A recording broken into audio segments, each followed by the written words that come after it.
여러분, 이 비대면 시대에 얼마나 답답합니까?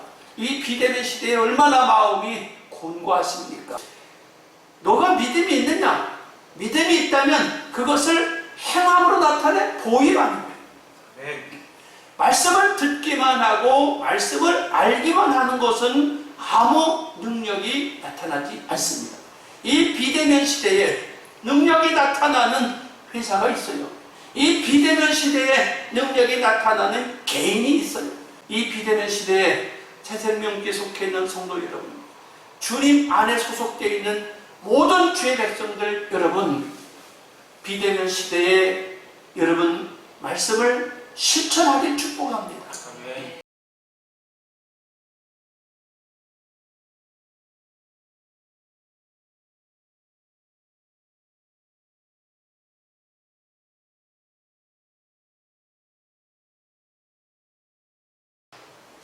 성경 말씀 시편 19편 14절 말씀입니다. 나의 반석이시요 나의 구속자이신 여호와여, 내 입의 말과 마음의 묵상이 주의 앞에 연락되기를 원하나이다. 아멘. 설교 말씀 비대면 시대의 예배자라는 말씀으로 김성용 담임 목사님께서 설교 말씀 전해주실 때 새생명교회 성도님들 은혜 많이 받으시길 바랍니다. 할렐루야, 반갑습니다. 오늘 2020년 9월 6일 주일날 예배로 우리 하나님 앞에 함께 은혜를 받겠습니다. 특별히 비대면 시대에 각 처소에서 가정에서 이렇게 예배를 드리시는 귀한 우리 주의 권속들,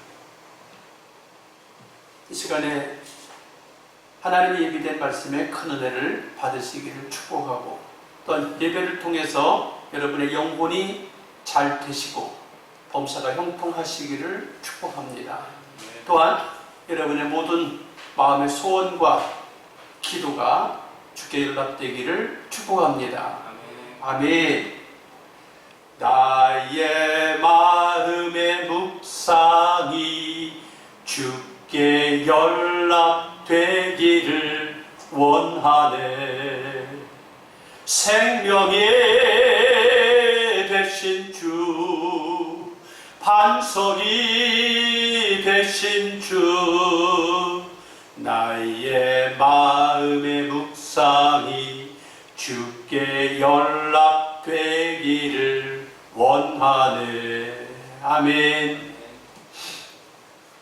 요한 3서 1장 2절에 사랑하는 자여, 내 영혼이 잘된 같이 내가 범사에 잘되고 강건하기를 내가 간구한다.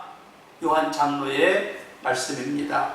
오늘 이 비대면 시대에 우리 사랑하는 성도님들 얼굴과 얼굴을 마주대하고 예배할 수 없지만, 이 시간 주의 은총 안에서 성령 안에서 함께 예배하고 있는 귀한 가족들에게 첫째로 영혼이 잘 되시기를 축복합니다.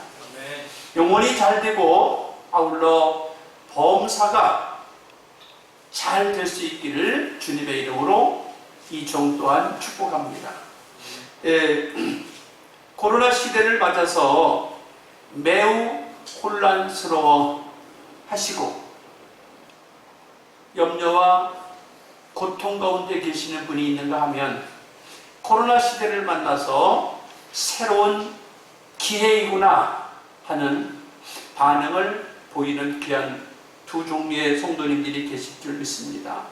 그런데 분명한 것은 새로운 기회구나 생각하는 분들에게는 광야에 길이 생겨지게 되고 사막에 샘이 솟아날 줄 믿습니다.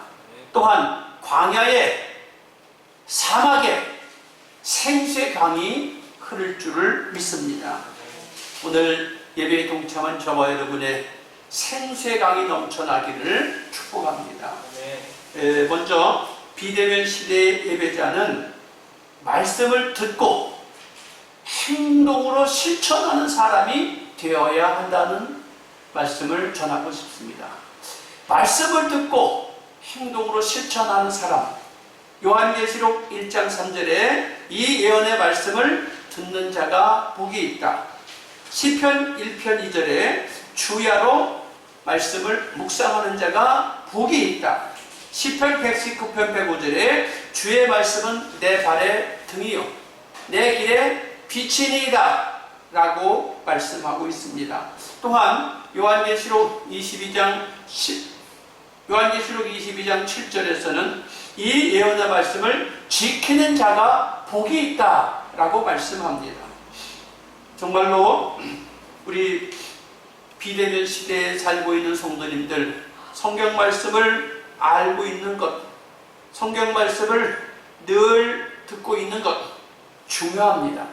그러나 중요한 것은 알고 있고 듣고 있는 것이 중요한 것이 아니라 거기서 한 걸음 더 나가서 말씀을 실천하는, 말씀을 삶으로 연결시키는 이러한 자세가 필요하다는 이야기입니다. 성경에 나오는 노아는 그 시대의 모든 사람들이 자기의 삶에 먹고 마시고 시집가고 삶을 살아가는데 바빴습니다. 그래서 노아 한 사람에게만 방주를 지으라고 한 것이 분명히 아닐 텐데 노아 한 사람만 그 가족과 함께 방주를 지었고 방주를 짓는데 무려 100년이라는 긴 시간 동안 방주를 짓는데 수고했습니다. 또한 아브라함은 하나님 말씀을 듣고 가나안에 도착하기까지 긴 시간이 흘렀습니다. 메소포타미아에서 하란으로, 하란에서 가나안까지 오는 여정이 험난했고 긴 시간이 소요됐습니다. 가나안에 왔다고 금방 하나님이 복을 주신 것이 아니라 아들을 주기까지 25년의 세월이 흘렀습니다. 그러나 아브라함이 말씀을 듣고 행했다는 거예요. 또한 모세, 하나님이 모세를 부르신 것은 이스라엘 백성이 온전히 못 살겠다고 살려달라고 기도할 때 하나님이 레위인과 레위인의 만남을 통해서 모세를 잉태하게 되었고 모세를 이 땅에 태어나게 하셨어요. 그런데 그 모세가 태어나자마자 하나님의 일꾼으로 세우심을 받는 것이 아니라 80년의 훈련 기간을 요구하신 하나님께서 80년이 지난 뒤에 모세를 향해서 내가 이제 내 백성을 구하러 나서야 하겠다고 부르시는 사실을 볼 때 모세가 80년이 준비된 후에 백성을 구하러 행동으로 나섭니다. 그때 모세가 나는 할 수 없다고 합니다. 근데 하나님은 모세를 쓰실 수 있었습니다. 사무엘이 말씀을 듣고 또한 행동으로 옮깁니다. 말씀은 사무엘은 주의 종의 집에서 먹고 마시고 잠을 자고 주의 종의 집에서 먹고 마시고 성장을 하게 되고 주의 종의 집에서 생활을 하다가 엘리 삶을 통해서 교훈을 받고 교육을 받고 이스라엘의 지도자가 되기까지 긴 시간이 필요하고 참으로 긴 시간이 필요함에도 하나님이 부르심에 하나님이 말씀하시는 것을 그대로 따라감으로 한 시대의 훌륭한 리더로 세워지는 것을 볼 수가 있었습니다. 또한 기억할 일은 여러 왕들이 있었는데 히스기야 출애굽 이후에 아무도 유월절을 지킨 이가 없었는데 히스기야가 왕이 되고 난 뒤에 예배를 폐하고 성전이 황무해진 때에 성전을 청소하다가 성전에서 율법책을 발견하고 그 율법책을 히스기야가 읽다가 유월절을 지켜야 되겠다는 말씀을 읽고 감동을 받아서 유월절을 처음으로 시작했다고 기록합니다.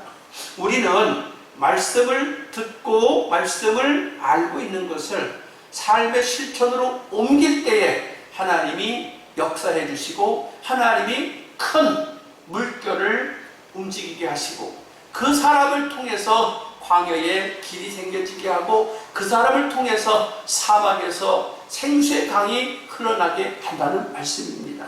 여러분, 이 비대면 시대에 얼마나 답답합니까? 이 비대면 시대에 얼마나 마음이 곤고하십니까? 정말로 큰 사업을 하시는 분이나 자그마한 가내공업을 하고 중소기업을 하는 사람들도 내 마음대로 되지 않아서 정말로 얼마나 힘든 시대인지 알 수 없습니다. 그런데 여러분, 말씀을 듣고 실천하는 믿음의 조상들을 우리가 발견할 수 있습니다. 또한 바울도 그랬어요.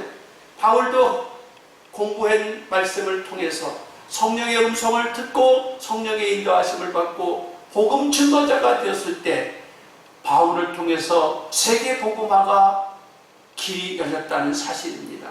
또한 야고보서 2장 22절에 너가 믿음이 있느냐? 믿음이 있다면 그것을 행함으로 나타내 보이라는 거예요. 네. 말씀을 듣기만 하고 말씀을 알기만 하는 것은 아무 능력이 나타나지 않습니다. 이 비대면 시대에 능력이 나타나는 회사가 있어요.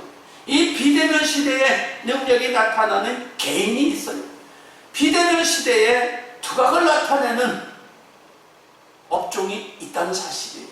이 비대면 시대에 새생명교에 속해 있는 성도 여러분, 주님 안에 소속되어 있는 모든 주의 백성들 여러분, 비대면 시대에 여러분 말씀을 실천하길 축복합니다. 간증을 하겠습니다. 제가 노회장을 벌써 7, 8년이 되는 것 같으네요. 7, 8년 전에 노회장을 할 수 있는 기회가 왔습니다. 그때 기도했어요. 평생에 한 번 하게 되는 노회장. 한 번쯤 목회자들이 목회하다가 담임 목회하다가 노회장을 하게 되는데 그냥 흘려 지나가는 노회장이 아니라 의미 있게 노회장으로서의 사역을 감당해야 되겠다고 기도했습니다. 하나님, 어떻게 노회장을 성공적으로 할 수 있을까요? 기도하던 중에 목회와 신학이라고 하는 월간 잡지를 보고 있는데 큰 교회는 이 시대에 유람선이 되어서 온 교회 교인들을 유람선 모양으로 여기저기 다니면서 놀러 다니고 볼거리를 제공하고 유흥을 즐기는 것처럼 세상과 전혀 다를 바가 없는 큰 교회는 유람선이 되어 있다. 그리고 작은 개척교회들은 생명을 건져내는 119 구조선 같다. 유람선이 되고 있다. 생명을 구하는 119 구조선 같은 그런 교회가 지금 우리 한국교회 모습이라는 그 잡지의 글을 보고 감동을 받았어요. 그래, 지금 내가 목회하고 있는 이 교회는 119 구조대원 같은 정말 그런 생명 구조선이라면 내가 노회를 하는 노회장으로서의 사역을 할 때 100개가 넘는 노회를 이끌어가 교회들을 이끌어가야 하는데 이것은 많은 노회장들이 볼 때에 유람선 같은 노회를 이끌어가고 있었다. 그렇다면 유람선과 구조선 같은 것을 결합한 좋은 것은 없을까 기도하게 됐습니다. 그래서 노회장이 될 때 공약사항을 걸었습니다. 내가 노회장이 되면 교회를, 주님이 기뻐하시는 교회를 한 군데 세우겠습니다 라고 공약을 했고, 그리고 기도했습니다. 그런데 세월이 흘러서 한 해 동안 노회장을 하면서 많은 교회들이 협력해주고 노회원들이 협력해주고 해서 생각보다 많은 물질이 모였고 생각보다 많은 지원자가 생겨서 새 교회를 개척하게 되었습니다. 또 남는 돈으로 선교사님들을 지원했고 또 남는 돈으로 어려운 교회를 도와주는 이런 기적 같은 일을 할 수 있었던 것을 기억합니다. 정말로 이 비대면 시대에 주님께 기도하고 기도한 것을 행동으로 실천하는 우리 성도님들이 되신다면 하나님이 주신 놀라운 축복의 시간들이 될 줄 믿습니다. 네. 두 번째로 비대면 시대의 예배자는 신령과 진정의 삶이 필요합니다. 비대면 시대에나 대면 시대에나 하나님 앞에 예배할 때는 신령과 진정으로 예배드리라고 요한복음 4장 23절에 기록되어 있는 것 모두 다 압니다. 영과 진리로 예배하라. 영과 진리로 예배한다는 것은 우리가 그냥 영과 진리로 예배가 되는 게 아니라 신명기 8장 17절에서 18절에 보면 내 등, 내 손으로, 내 힘으로 재물을 얻었다. 많은 사람들이 내 힘, 내 재능, 내 능력으로 돈을 벌었다는 거예요. 그런데 신명기 8장 17절 18절에 보면 하나님께서 내게 재물 얻을 능을 주셨다. 내가 버는 것이 아니라 하나님이 나의 손에 능력을 주시고 하나님이 나의 지혜의 능력을 공급하셔서 재물을 얻게 하신다는 거예요. 사무엘상 17장 47절에 다윗이 골리앗을 넘어뜨릴 때에 너무 멋진 신앙 고백을 합니다. 전쟁은 여호와께 속한 것이다. 너는 칼과 창과 단창이 준비되었고 방패가 준비되었고 훈련된 능수능란한 실력이 있겠지만 나는 칼도 방패도 갑옷도 방패도 없다. 그러나 전쟁은 여호와께 속한 것인 것을 나는 믿으니 내가 믿는 하나님을 신뢰하면서 내가 지금까지 해왔던 대로 양치기를 할 때 해왔던 대로 물맷돌을 가지고 나는 너 앞에 나간다는 거예요. 참으로 상상할 수 없는 전쟁인데 하나님은 다윗의 손에 능력을 공급하셔서 완벽한 골리앗을 돌멩이 하나로 무너뜨리는 기적을 만들어냅니다. 사도행전 13장 22절에 다윗은 하나님 마음에 합한 사람이라. 하나님이 다윗을 볼 때 마음이 합한 사람이라는 거예요. 뭐 어떻게 생겼길래 다윗이 하나님 마음에 합한 사람이냐라는 거예요. 역대상 29장 14절에 보면 모든 것이 주께로 말미암아 왔사오니 우리가 주의 손에서 받은 것을 주께 드렸을 뿐입니다.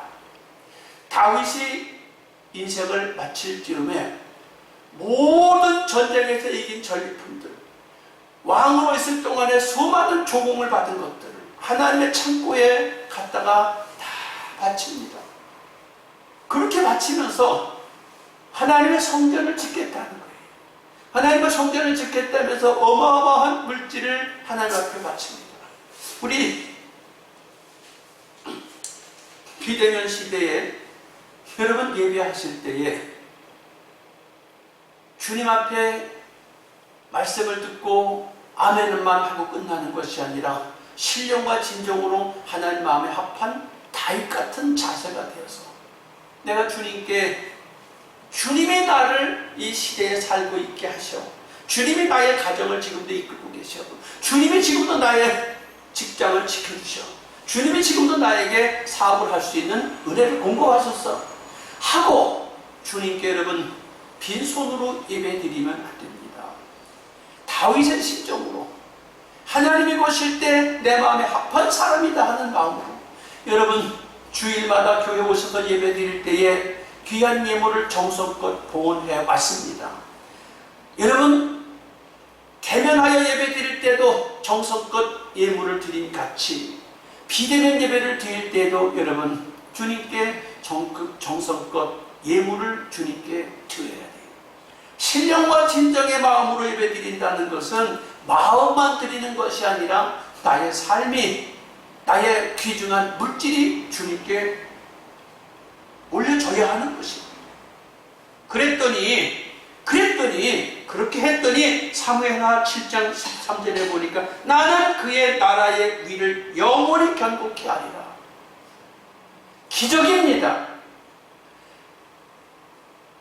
다윗이 하나님 앞에 모든 귀한 것들을 다 드리면서 하나님 성전을 짓기를 소원하고 있었는데, 하나님이 다윗의 마음에 모든 것을, 하나님이 하고 싶은 것을 하게 하신다고 했고, 다윗을 통해서 하나님이 어떤 복을 주시나 보니까 다윗의 왕의 그 자리를 자자손손 영원히 결국해 주시겠다는 거예요.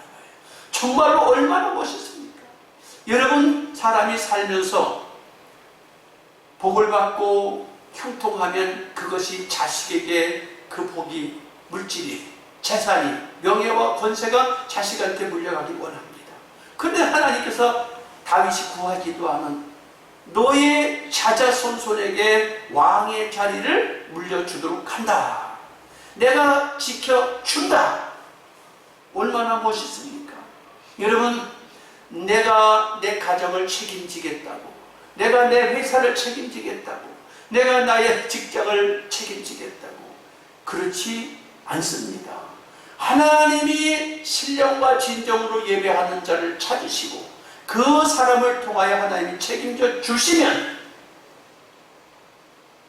반드시 비대면 사회 속에서도 예배자로 성공하는 저와 여러분이 될 줄로 믿습니다.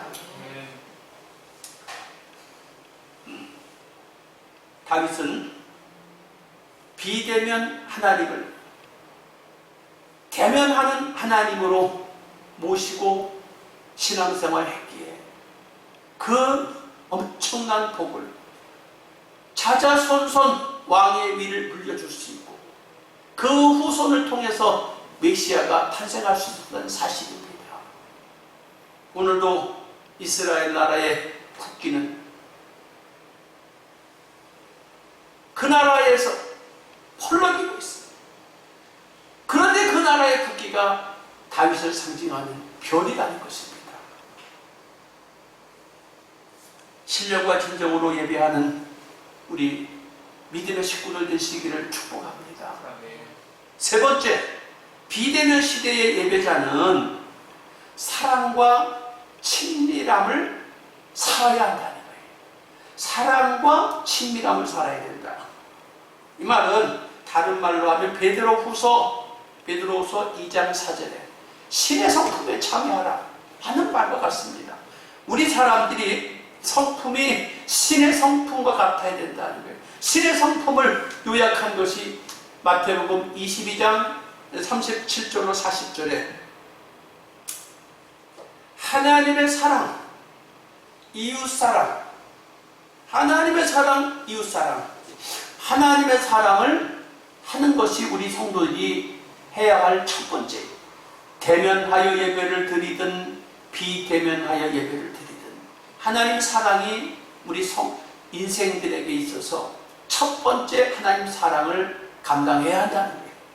두 번째, 이웃을 사랑해야 된다는 거예요. 이웃을 어떻게 우리가 사랑할 수 있을까? 요즘에 너무나 힘든 사회 속에 있어요. 어떻게? 가는 곳마다 마스크를 쓰라고 하고 가는 곳마다 사회적 거리를 두라고 하고 그러다 보니까 제가 보니 사람들과 사람들과의 대화가 참으로 어렵고 교제가 어려운 상황에 와 있습니다. 더군다나 지금은 정부에서 강력하게 예배 자체를 비대면만 허락합니다. 대면 예배는 허락하지 않습니다라고 하는 이러한 시대에 참으로 이웃 사랑은 생각하기도 어렵고 이웃에게 친밀하게 한다는 건 너무 어려운 시대를 말하고 있는 것 같아요. 꿈인 것 같아요. 이웃을 무슨 수로 사랑한다는 거예요? 얼굴도 볼 수 없고 말도 할 수 없는데 무슨 친밀하게 한다는 말입니까? 그런데 성경은 우리에게 교훈하고 있습니다. 하나님을 사랑하고 이웃을 사랑하라. 내 생각만 하지 마시길 바랍니다. 고린도후서 5장 17절에 이전 것은 지나갔으니 보라 새 것이 되었도다. 어떻게? 예수를 마음에 믿고 주의 백성이 된 사람들은 새로운 피조물이라는 거예요. 어떤 피조물? 나의 생각, 나의 지식, 나의 경험을 내려놓고 하나님의 말씀을 나의 마음속에 담고 말씀을 갖고 이 사회를 살아가라는 거예요. 이 사회를 살아가라고 하는데 다니엘서 1장 8절에 다니엘이 예배를 드릴 수 없는 상황이에요. 왜? 다니엘이 예배를 잘 드릴 수 있는 시대가 지나가 버렸어요. 언제? 조상들이 하나님을 똑바로 섬기지 않았기에 이스라엘 나라가 망해버렸어요. 이스라엘 나라가 망해서 이스라엘 나라가 풍지박산이 되었고 똑똑하고 잘난 사람들은 바벨론의 포로로 끌려가 버리고 아수르로 끌려가 버렸고 나라는 예배할 수도 없었고 그 당시만 해도 이스라엘 사람들은 예배하는 곳이 오로지 전국에 흩어져 있는 이스라엘 사람들이 예루살렘의 성전에 와서만 예배를 드렸는데 이제 성전에 갈 수도 없고 남의 나라의 식민지 백성으로 끌려갔는데 거기 성전이 있을 리도 없습니다. 주의 종이 있을 리도 만무합니다. 그런데 그는 여전히 다니엘은 예배의 모범자였습니다. 그러므로 다니엘이 예배했다는 것은 예루살렘 성전에 가서 예배할 수 없었기 때문에 대면 예배가 안 되어졌고 다시 말하면 비대면 예배를 드릴 수밖에 없었다는 말이에요. 그 비대면 예배를 드리는데 다윗과 함께 믿음 생활을 리드해 줄 수 있는 사람이 누가 있었느냐? 그것도 없었다는 거예요. 그러면 말씀을 가르쳐 주는 사람도 없고 말씀을 지도해 주는 사람도 없는데 다니엘은 어떻게 비대면 예배를 성공할 수 있었을까? 예루살렘으로 향하여 있는 창문을 열고 하루에 3번 무릎 꿇고 기도했다는 거예요.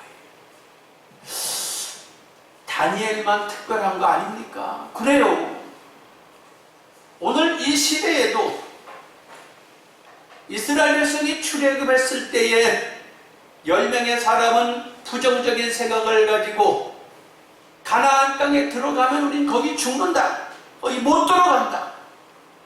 10명의 사람은 부정적인 말을 했고 부정적인 의사표시를 했습니다.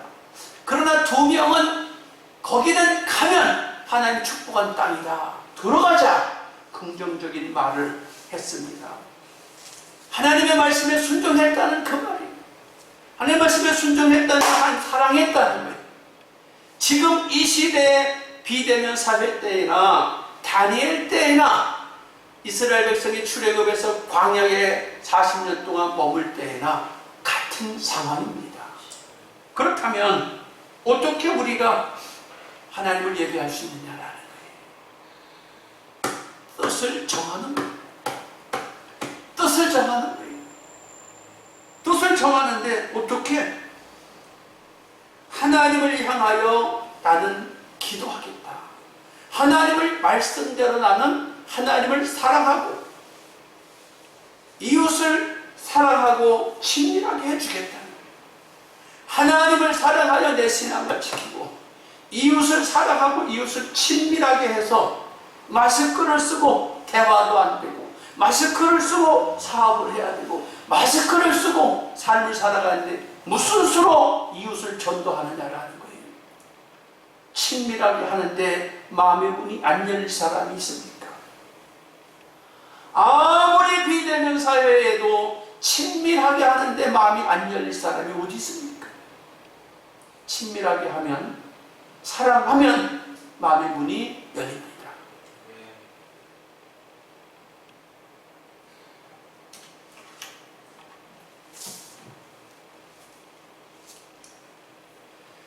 오늘 말씀을 맺도록 하겠습니다. 비대면 시대에 우리 예배자들이 어떻게 예배에 성공할 수 있는지, 어떻게 삶에 성공할 수 있는지, 어떻게 리더자로서 인생을 성공할 수 있는지 말씀을 듣고 실천하라는 거예요. 말씀을 듣고 실천할 뿐만 아니라 신령과 진정의 삶을 살라는 것이에요. 또한 비대면 시대에 하나님을 사랑하고 이웃을 친밀하게 해서 내가 신의 성품을 갖고 있으면 내 신앙도 유지가 되고 이웃의 믿음 약한 이를 손잡아 줄 수 있고 아직도 주님을 알지 못하는 이를 주님 앞으로 인도할 수 있는 기회가 온다는 것이, 우리 모두 비대면 시대에 주님을 보고 있든 주님을 보지 못하고 있든, 교회를 보고 있든 보지 못하고 있든, 교회를 나오든 교회를 나오지 못하든, 목회자의 얼굴을 보고 예배를 드리든 영상으로 예배를 드리든 예배에 성공할 수 있는 비결을 말씀드렸습니다. 모두 다 예배에 성공하는 분들이 될 수 있기를 주님의 이름으로 축복합니다. 네. 기도하겠습니다. 살아계신 아버지 하나님, 비대면 시대에 우리 모든 성도님들이 영혼이 잘 되어서 범사가 잘 되어야 되겠습니다. 말씀을 듣고 실천하는 사람이 되게 해주세요. 신령과 진정의 삶을 사는 성도님들이 되게 하여 주셔서 하나님이 나와 내 후손의 대대로 축복을 받게 하여 주옵시고, 비대면 사회에 사랑과 친밀함을 가져서 내 신앙을 지키고 이웃의 신앙도 붙잡아주고 주의 복음을 전파할 수 있는 데까지 나가는 성도님들이 되어서 신앙생활에 승리하게 하여 주실 것을 믿습니다. 이제는 예수 그리스도의 은혜와 하나님 아버지의 극진하신 사랑하심과 성령님의 감동감화 교통 역사하심의 은혜가 주를 사랑하는 성도님들 머리 위에, 성도님들의 기도 제목과 자녀손들의 삶의 위에, 성도님들의 일터와 사업장 위에, 몸된 교회와 이 나라 이 민족 위에 이제부터 영원토록 함께 있을지어다. 아멘.